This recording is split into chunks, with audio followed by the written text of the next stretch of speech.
Welcome back. I missed you this much. Where have you been? Hey, what's going on?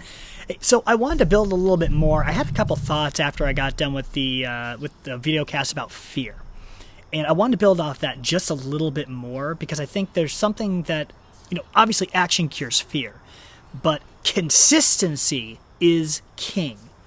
Okay, and I want to kind of set the stage for that. So what I'm going to do is I'm going to kind of talk to you about consistency, give you some action steps that you can take, and kind of give you a couple of examples as to, my experience with consistency and actually recently how it's worked.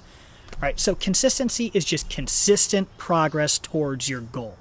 It could be whatever. Let's say you're in sales, making 100 calls, 10, we're going back to the sales funnel, right? 100 calls, 10 prospects follow up, one person ends up buying, whatever, okay?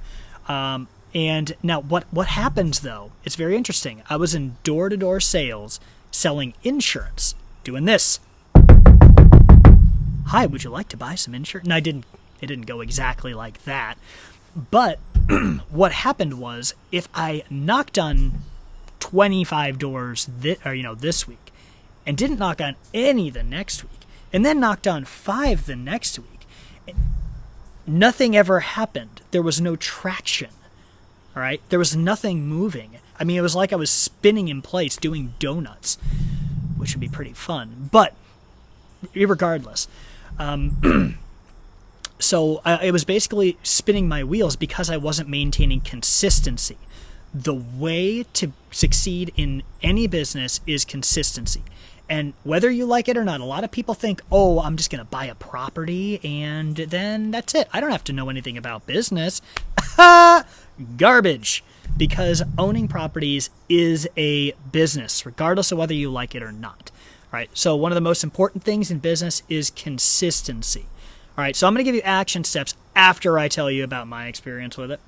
So in fact, the past couple weeks, 3 weeks ago, I had stopped calling people, just stopped cold calling, okay? I'm still developing systems, getting the ball rolling, bringing on a team and, developing our team to be able to provide the most value and to push through the leads, all that good stuff.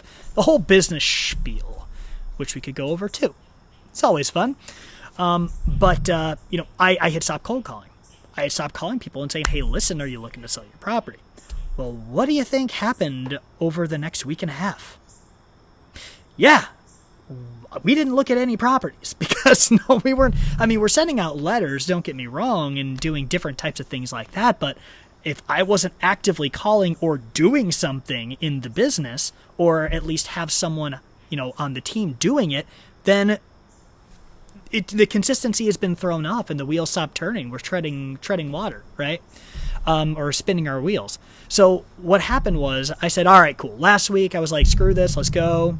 We're going to make 100 cold calls this week.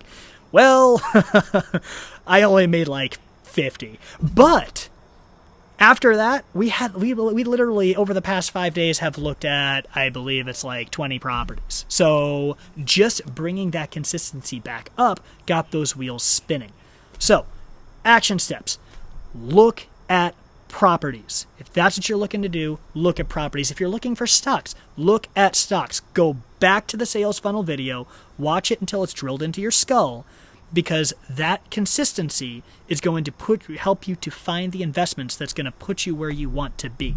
And we probably need to talk about goals. I know it's kind of like, blown up. Everyone's talking about goals. But it is extremely important to kind of know why you're doing something. Simon Sinek, Start With Why. If you haven't read that book, recommend it. But yeah, so action step for you guys is take action on what your goals are. Let's just say, you're looking for a property to flip. Contact us and let us know you want a property to look at. All right, let us know. Here's kind of what I'm looking for. Maybe I don't know exactly. Maybe you do, right?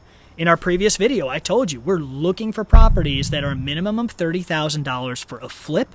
And if you're looking for a BRRRR, buy, rent, rehab, which we can actually go over later too, then the numbers are going to be different. There may not be as much capital gains, but there is, of course, cash flow for it.